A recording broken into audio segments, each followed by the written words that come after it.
What's going on, Mason? Yo, what's up, Adam? How you doing today? I'm feeling fantastic today. It is a beautiful Tuesday here in Georgia, and doing one of my favorite things to do, and that's recording podcasts with you. How you doing? I'm doing good. A little tired, still catching up with myself from a long weekend in New York, but doing really well. I'm drinking tonight only a little bit of water, let myself catch up a little bit. I know, right? It must have been a long weekend in New York. What was It what was was. the drink or drinks of choice this weekend in New York?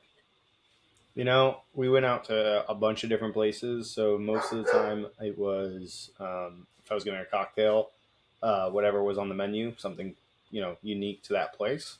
Otherwise, my wife chose a lot of wine, and we drank a lot of champagne, honestly, because we were still celebrating her birthday. So it was a Very nice. blast. Very nice. I love New York. I need to go back.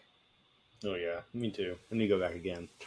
I know. We need to go back together. That Because would be a blast. last time we were in New York together, it was post Olivia's graduation, and you and Alex were still living in New York, and I went to celebrate her graduation, and we went down to the city, and we met at Modern because that's where Alex was working at the time, and Yeah. then we ended up going to PDT, Please Don't Tell, and then I think we ended up stopping at a halal guys on the street. Yep. Reading a at little, like reading a little at bite. like 1 o'clock in the morning. Got a little gyro, a It gyro, was a little gyro. a little gyro. Yeah, Uh, absolute phenomenal weekend. That was a long time ago. That was yeah. 2018, so like 5 years ago. Absolute Wow. craziness. Can't believe things have just flown by. I know. Anyways, Yeah, shall we get into this podcast? yeah. But before, we've got a special word from our sponsor. Here we go, sponsors. Here we go. And now on to our podcast. Real short today, short and sweet. But if you want to sponsor our podcast, we're more than willing to do a very long ad read. Whatever you need. Yeah, whatever you need, and we're cool with multiple sponsorships. I was actually listening to, before we get into the podcast, I should have talked about this off the air, but I was listening to a podcast today, and they did 4 sponsorship ad reads in a row. It was like 3.5 minutes of ad reads, like in a row, like 4 different things. And I'm like, good Lord. I feel like I've got a pretty, actually my attention span's 0, but I almost turned it off. I was like, this shit's boring. Like, can't you like break it up? But whatever. So yeah, our ad read was about 5 seconds today. But today's episode 38 of the Assemblage Beverage Podcast, we're talking controversy in the beverage world, part 1, just in case we want to do a little part 2, part 3, all the way through, who knows, because there's a lot of controversy, and but we're just going to talk about a few things today, so the podcast's not like 6 hours long. I like it. I'm going to kind of take the reins on this first one, if that's okay with you, Mason, because I think you deserve it, because I think you got like 50 text messages about it, huh? Yeah. So I'm going to preface this first segment with saying that I must have gotten at least 10 different people, and I don't have that many friends. I probably got at least 10 different people that texted me this article last week when it happened. And for those of you who listen to this podcast, I'm an avid Miller High Life drinker, drinking one tonight. So this first one, a bunch of High Life got destroyed in Europe, and I am not happy about it. I'm fuming. Nope. I don't think the creators are either. I know. So for those of you who are not in the High Life News thing, or High Life News circuit, or whatever you want to call it, basically what happened, I guess it was, last Friday or something like that? Something like that. It's like 4 or 5 days ago now. Yeah. So essentially, a bunch of High Life came into Europe, and they destroyed 2,300 cans of Miller High Life. dumped them out because it basically infracts on Europe's and French protection on the world or on the use of the word champagne. And on these Miller High Life bottles, of course you can't see it because of the glare, but it says the champagne of beers, and they did not like that at all. So they essentially, um, you know, dumped out all this High Life and just wasted a bunch of beer, which I think is kind of alcohol abuse, if you ask me. It's just disappointing, honestly. Yeah, I mean, somebody could have crushed it. Yeah, I mean, all they had to do was send me a message and be like, "Hey, Adam, what's your address? We've got a massive shipment of Miller High Life for you," and I would have been like, "Fuck it, send it to me." So yeah, 2,300 cans. That's a lot of beer. Yeah. Surprisingly, I feel like that's a lot less than it really could be. Yeah. I feel like we here in America drink 2,300 cans in a year. Yeah, so we kind of did the math, and essentially in one calendar year, it would take one person about 6 beers a day to finish all those cans in 1 year, which I think that I could probably do. It would be a long year. It'd be a lot of beer, but I think it's definitely doable.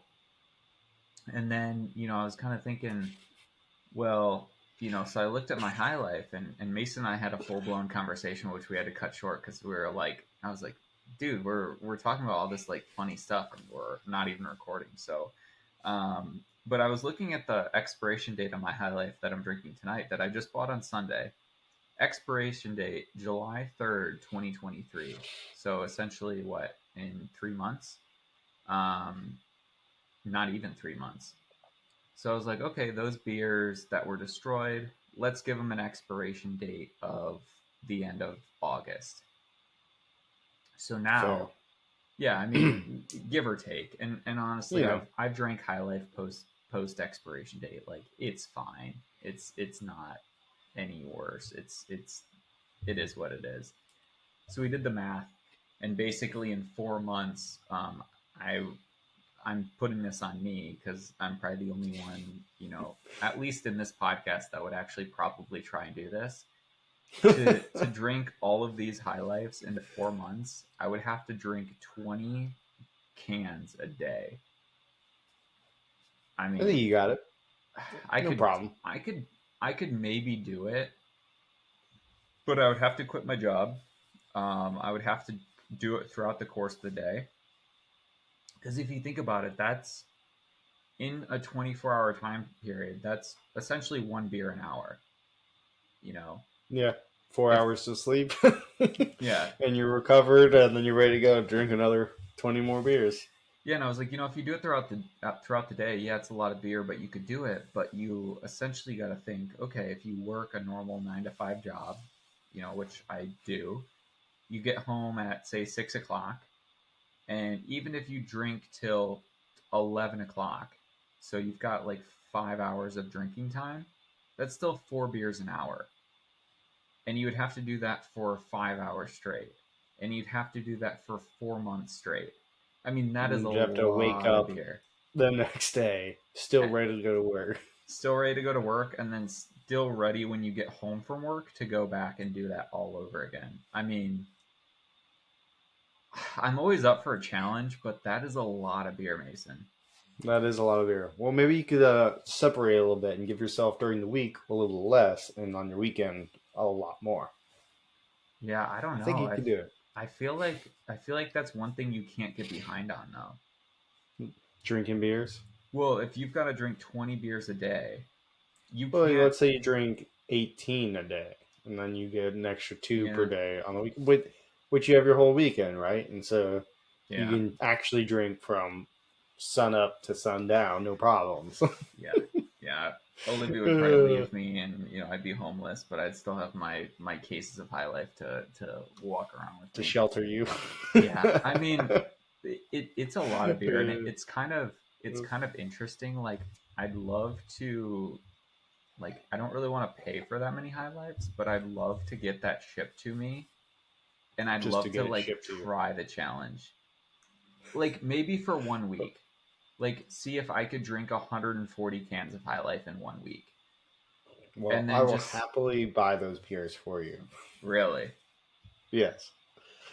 140 cans of beer of Miller High Life for you to try in 1 week's time. See if you can even do it. It's on podcast. It's live. All right. It's recorded. All right, let's run You it. tell me when you're taking that challenge.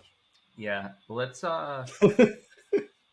maybe I need waivers signed, just so you know. yeah, no, for sure. God, that's so much beer. I mean, again, I'm down for the challenge, but that's a lot of liquid. Because even if they're 12-ounce cans, that's what 100 and that's like that's like over a gallon of beer a day. Let's see, 12 times 20. That's 240 ounces. There's 128 ounces in a gallon. That's 1.875 gallons of beer per day. It seems doable. A couple of growlers going on. I don't even drink that much water a day. Hey, maybe you would have really beautiful glowing skin all the time. Yeah, or I'll probably gain like 15 pounds that week because I won't have time to work out. I'll have to spend all of my waking hours drinking beer. Why not work out while you're drinking? Run on the treadmill. Yikes. But I mean, yeah, that's a lot of beer. So I'm down to try the challenge for a week. Maybe in July because it'll be hot and it's a little bit slower time for me at work. So I'll be able to kind of, maybe do some Actually attempt it. extracurricular activities and just get home and like just drink beer for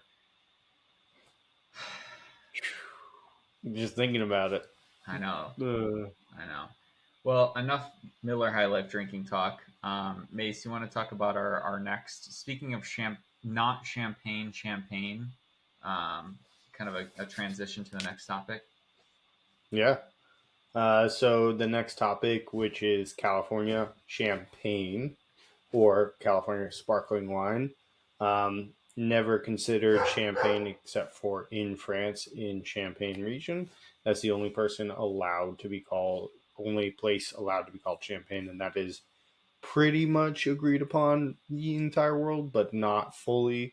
Most places do understand it. The wine world does pretty much look at it this way, but there are a few exceptions here and there. But the 1891 Madrid Agreement is the agreement that protected that name being designated to Champagne and Champagne alone in France.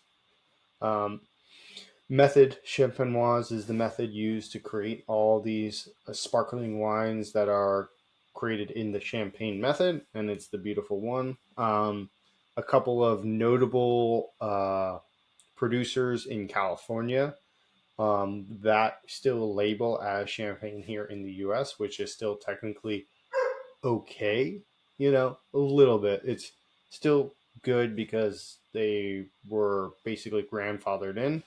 But, still, the world of the wine still feels a little awkward about it. But Corbel, Cooks, and Andre, like these low quality, low tier sparkling wines that still get to be labeled that, as they've been making sparkling wine there in California since like the 1860s. So way before even they decided to enact that, probably because these terrible, not terrible, Low quality. very low quality wines were really putting a bad stamp on the champagne name. And so that's why they put it out there and started really enacting these rules and really pushing against the big corporate companies from being able to label as such. Yeah, and it's kind of a bummer that like these people had to ruin it for everyone, like Corbel, Cooks, Andre, like because there's some really great producers making really high quality, method champenoise style wines in California.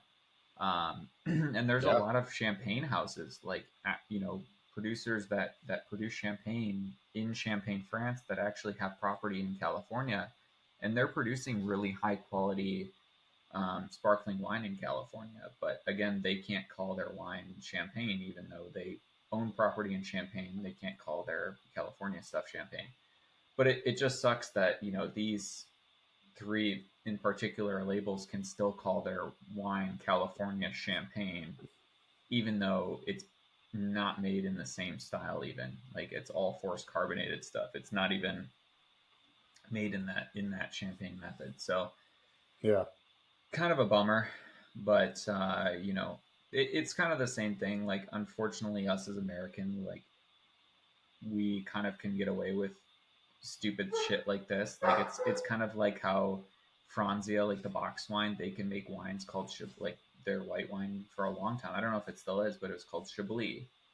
Yeah. You know, instead of calling it box Chardonnay, it was box Chablis, and their Pinot Noir was called Burgundy. So they can kind of get away with that because we're America, right? We can do whatever the fuck we want. And they started getting ahead of before the rules were created.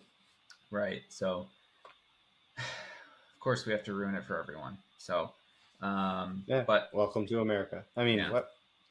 yeah, exactly. But yeah, that's the thing that's kind of frustrating to me is, like, you know, they're allowed to call.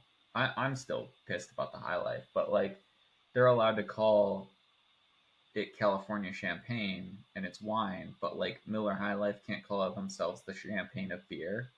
Like, that's obviously some like a joke, right? Like, but California champagne producers are actually like making it known that, like, you know, to maybe wine people who aren't into wine, like, oh wow, there's champagne in California too, like, very cool, like, you know, and they don't know any better. Whereas if you were to pick up a bottle of Miller High Life, like, you wouldn't think like, wow, this is actually champagne, you know, because it's Yeah. not even wine, it's beer. So I just think it's kind of funny that they got all salty about it Well, when you know, they made sure, you know, their name is protected. So I bet you Miller High Life will figure out a way to relabel it in a way that is designated okay yeah. and still make it on the shelves that says something like the the sparkling of beer or Yeah, like the the Cremant de Milwaukee of beer. ooh, that's it right there. That would be Uh, funny. Because honestly, that would be awesome. yeah, so for those of you like who are kind of, you know, getting into wine and stuff, essentially, like, even in France, if you make sparkling wine in the same style as champagne, but you're in the Loire Valley, you're in Burgundy, you're in the Rhone, you're in wherever, and you make a sparkling wine in the same style of champagne, you have to call it Cremant de Loire, you know, wherever you're producing your sparkling wine. So it would be funny if they called it like Cremant de Milwaukee, Wisconsin. That would be hilarious. That would be Honestly, if you're listening, funny. High Life, please, if you do that, just send us the first few labels. Give us a quick sponsor. We'll be happy. Thank you. Moving right along. Cheers to that. You don't even have to send us money. Just send us the 120 High Lives. But yeah. But we both want 120 High Lives, because if I'm gonna do it, Mason's also got to do it. All right. 2 weeks off. Let's go. Yeah, we're also just gonna have to like hang out for that whole week and just like basically like force feed each other High Life. Chuck, take this out of take it. Mason, I don't want to drink any more High Life. No, you must. Yeah. Where's that beer bottle? Yeah, exactly. Yeah. Ooh. Well, yeah, and talking about wine and kind of controversial things in wine, there's a lovely thing. I don't even know what to call it. Syrup, concentrate, a chemical juice. It's a juice. It's naturally made. It is naturally made, and it is legal to add to wine. But for those of you who have not guessed what we're vaguely talking about, it is called Mega Purple. Mason, what the fuck is Mega Purple? All right, y'all. So, as Adam was alluding to, Mega Purple is basically a rich syrup grape juice concentrate. That's to make it in its most simplistic form. It is made like any other um, wine style, like Cabernet or um, I'm just blanking on Merlot or anything or Syrah, anything that is like highly like ink skin contact forward. Um, that's exactly how you make Mega Purple.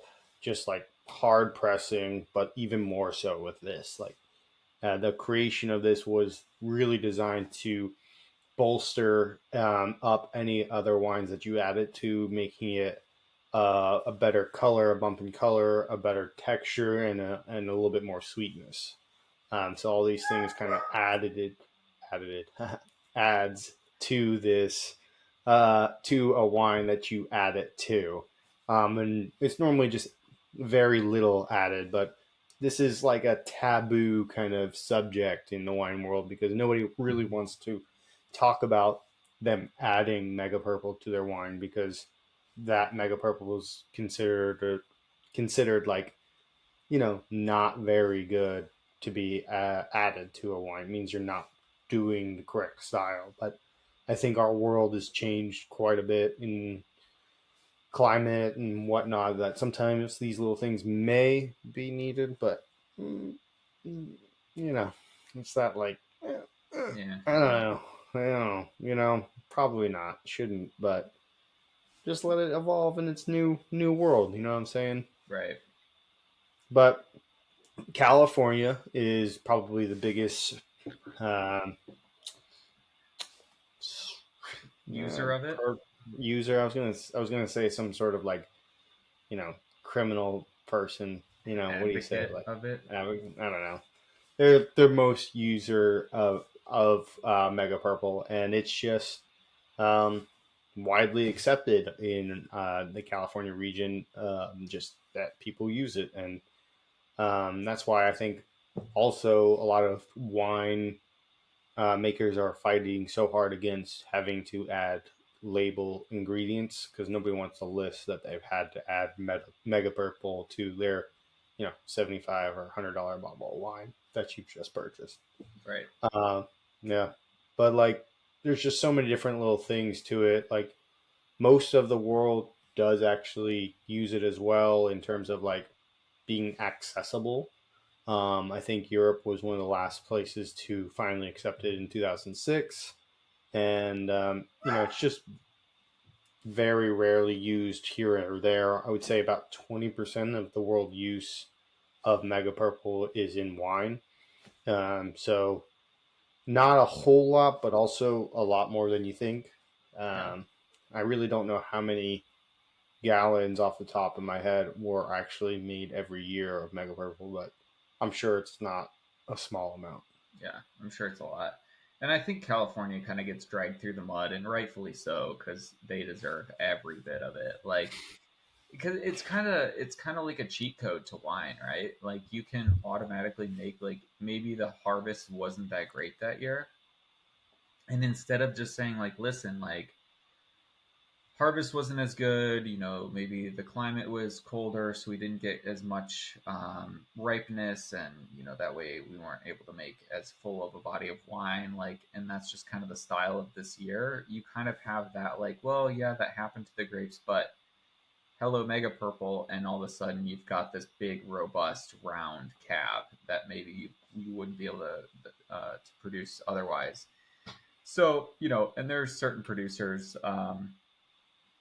out in California that I know that I've said on this podcast in the past that use it, and I'm not going to drag their names to the mud, Camus, but like there's other people that do it too. It's like Camus is an easy target because I actually just read an article the other day that that Camus is kind of like that punching bag for people like in the wine world. Like, oh yeah, they're the only ones that use Mega Purple. Like, no, they're not the only ones.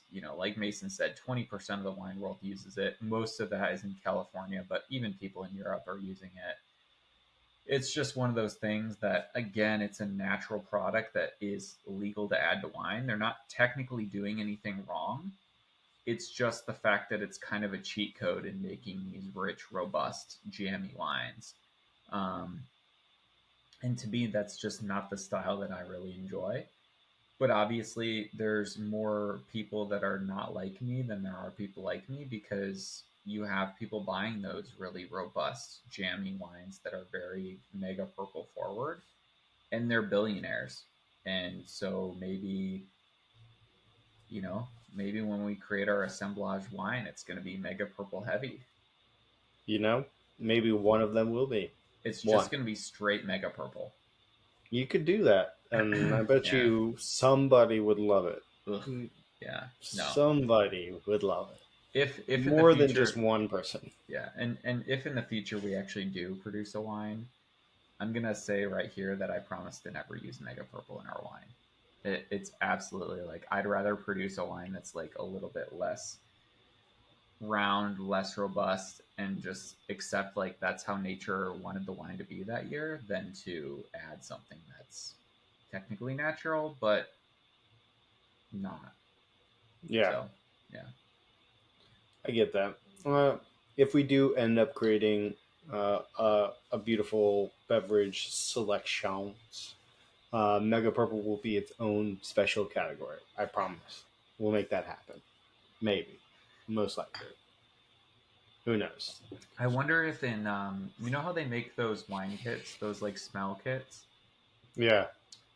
I forget what they're called, but like they're like aroma kits that essentially you I know can what you're talking about. buy like the world of aromas. They kind of give you the idea of what you are smelling. Mm-hmm.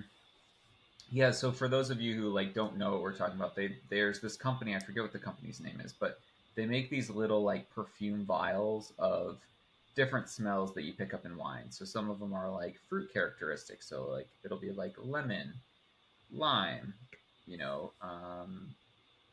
grapefruit, raspberry, and that way you can peach. You can kind of like open these little vials and smell it and get a feel for like, okay, that's what peach smells like. And then when you're smelling wine, you can be like, okay, am I smelling peach? And you can go pull your vial and smell it. So I wonder if one day they're going to have one of those vials that's like mega purple. So you can be like, or they already do. It's just they probably classified as something different. Yeah, it's probably grapes. Like bramble fruit. It's bramble probably like fruit. Bramble. Prunes. Ooh, that'd probably what they hide it under. Yeah, dried prunes. Yeah.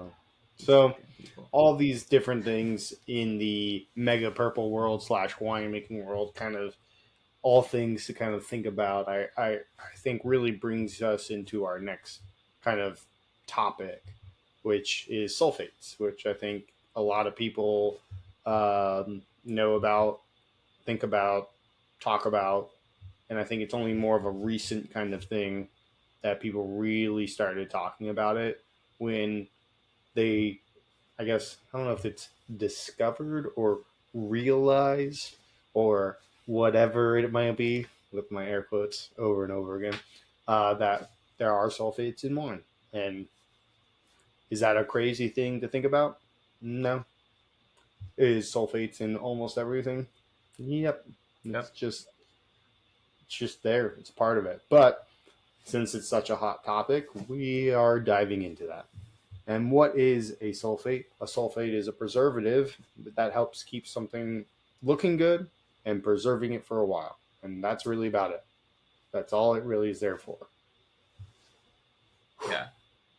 And I mean, you kind of, there, it's in pretty much everything. So it always kind of cracks me up when people are like, oh, I can't drink wine because it just gives me such a headache. I'm allergic to sulfates. Like, don't get me wrong, there are people that are allergic to sulfates and sulfites. Like, but those percentage of people, it's like 2% of people in the world are allergic to them and actually have a valid reason. Because the thing that go ahead. You're probably about to say this too. Go for it. No, you. The thing that cracks you up. I know it. The thing that cracks me up is like when people are they're bitching about how they can't drink wine, and me being me, just a fucking asshole. I'll be like, oh, do you like to eat Doritos? uh, uh, Oh, you like to eat Doritos? Well, fun fact: there's actually more sulfates in Doritos than there are in wine. And you have here, like, there's more sulfates in a packet of ketchup that you'd get at Chick-fil-A or McDonald's than there are in a glass of wine. And yeah, how many fucking ketchup packets do you put on your fries and burger? a Probably fuck more ton. than one. And do you have a headache after you eat that? Probably not. So what you're actually Maybe a kind little of, bit. maybe a little bit, but maybe just drink some fucking water. You know, Yeah, um, that's what I'm doing, sir. You got me. yeah. But and that's kind of the thing that kind of cracks me up. And what you're actually kind of having a reaction to is maybe the histamines in wine. That is something that you could actually have like a reaction to. You could be, if you're drinking really crappy wine or really low quality wine, maybe not crappy, but low quality wine, there's probably a lot of like residual sugar, maybe Additives. additives that aren't sulfites, that you could be kind of reacting to. But again, it's very unlikely that you're actually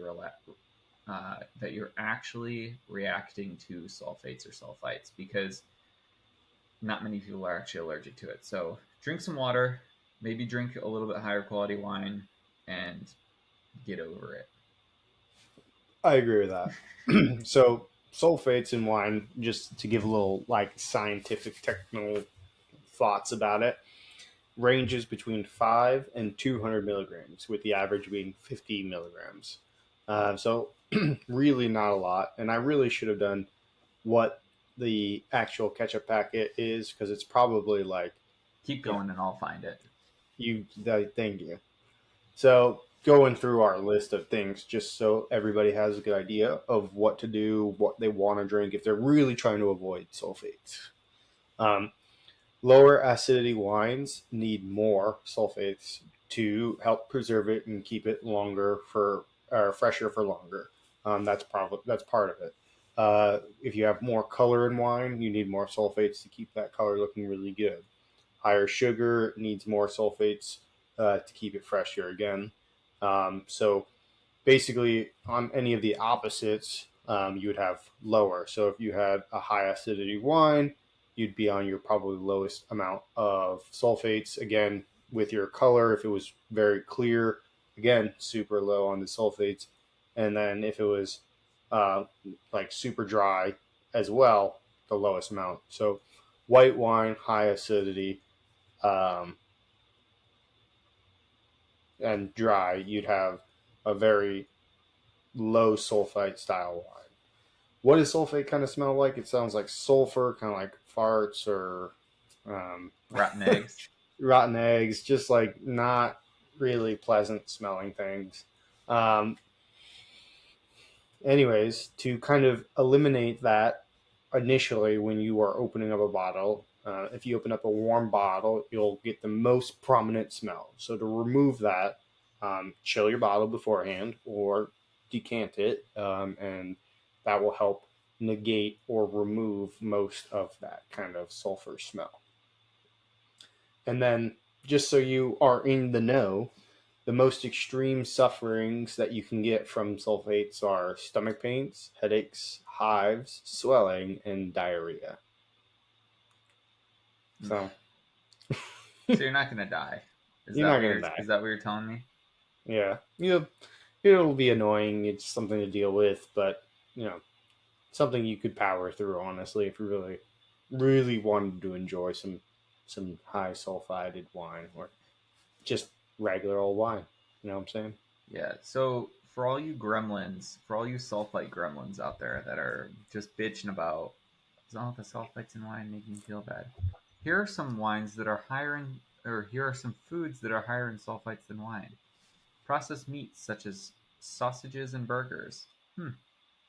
Soft drinks, fruit juices, carbonated drinks, Love all those things. cordials, and vegetable juices.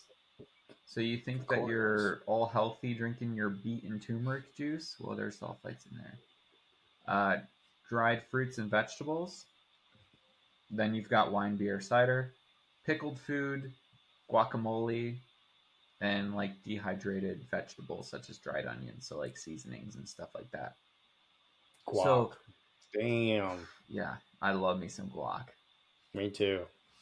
Yeah, so I mean, it's not just, again, there's so many different things in wine that can kind of make you, you know, maybe give you that headache, but usually it's not the sulfites. Have you ever seen those sticks that people put in their wine? It's like a stick and it's got like this little like thing on the end. Let me see if I can find it.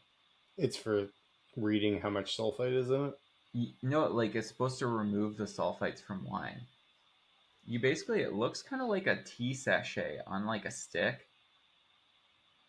This is some trickery we have here. Well, so they have a couple different kinds. They have one that looks kind of like an aerator. So you actually like stick it on the top of your glass, and it's got like a filter that you put in this thing, and you pour the wine through this mechanism in the filter, and it supposedly removes the sulfites from the wine. Which, who knows? Maybe it's just like that the whole decanting thing, like you mentioned. But there is some sort of filter. And then there is this thing. It's called pure wine, and it is how do they fucking?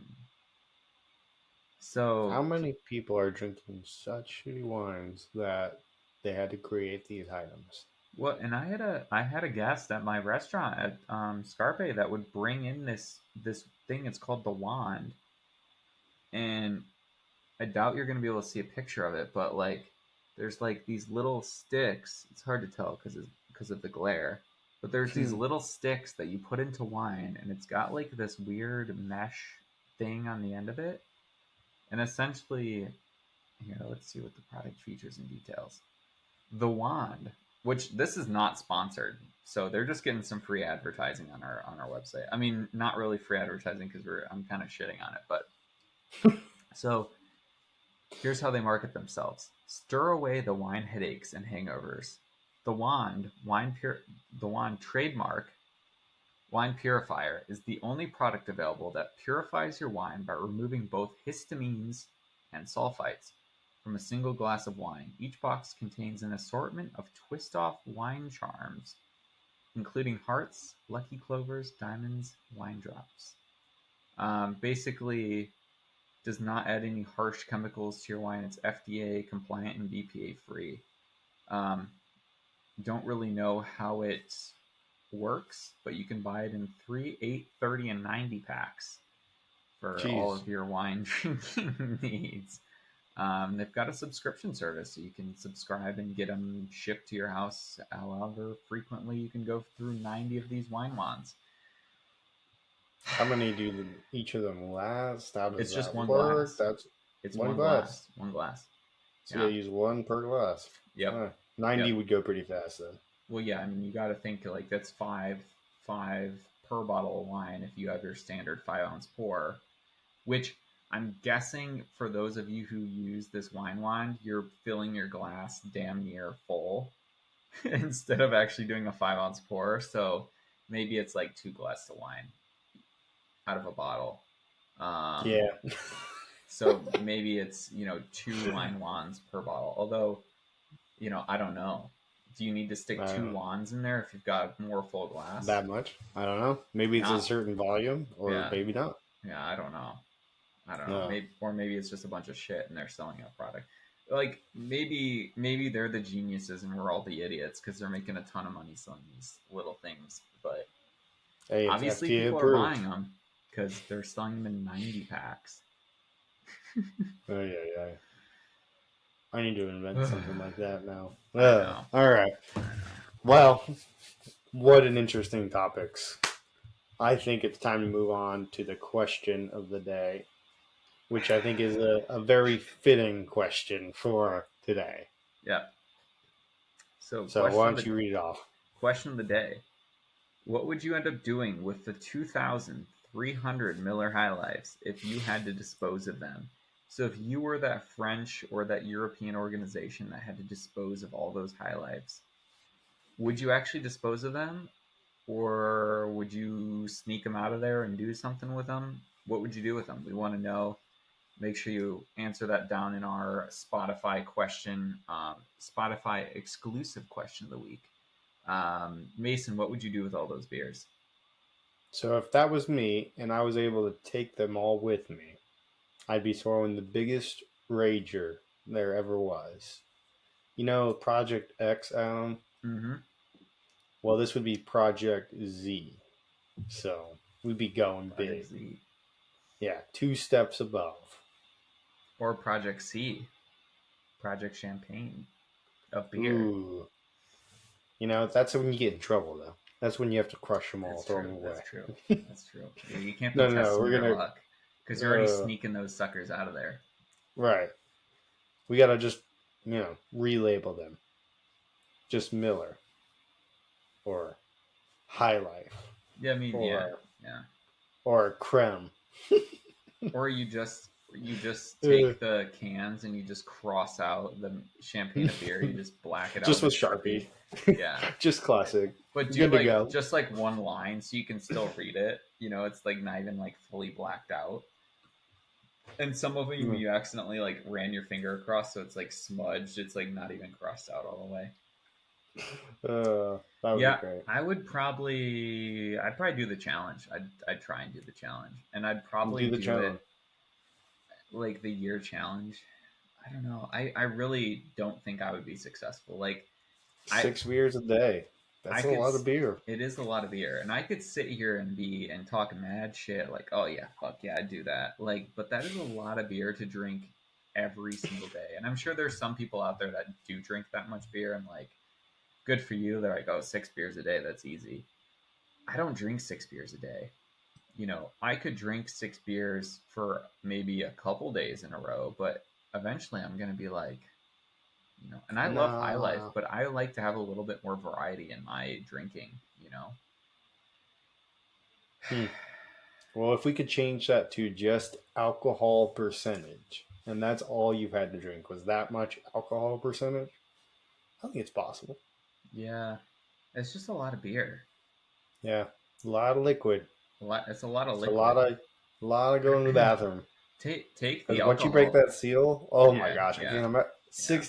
6 beers a day, breaking the seal every day. Oh no, you're done. That's it. And if you did it before the expiration date and drinking 20 beers a day, you're really done. I mean, you'd have to seriously just sit there and like drink them on the toilet.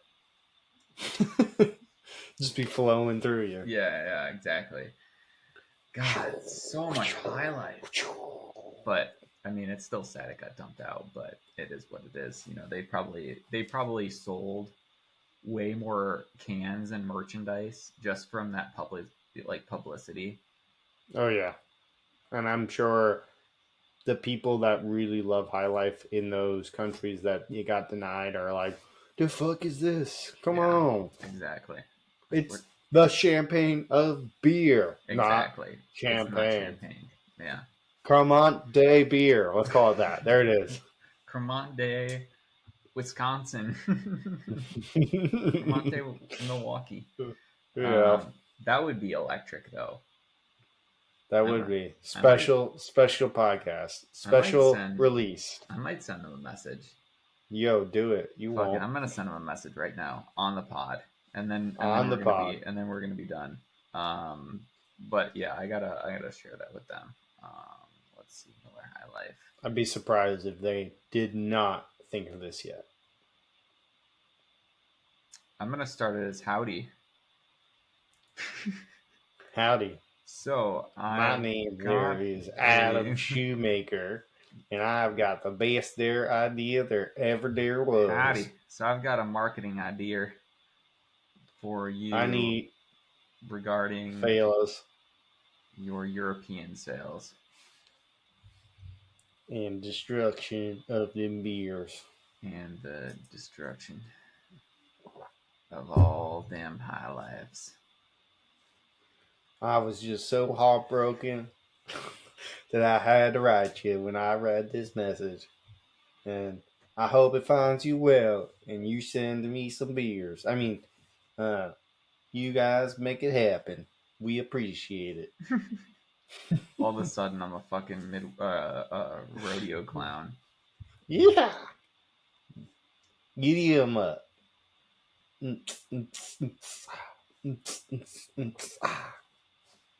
Cremant Day, Milwaukee.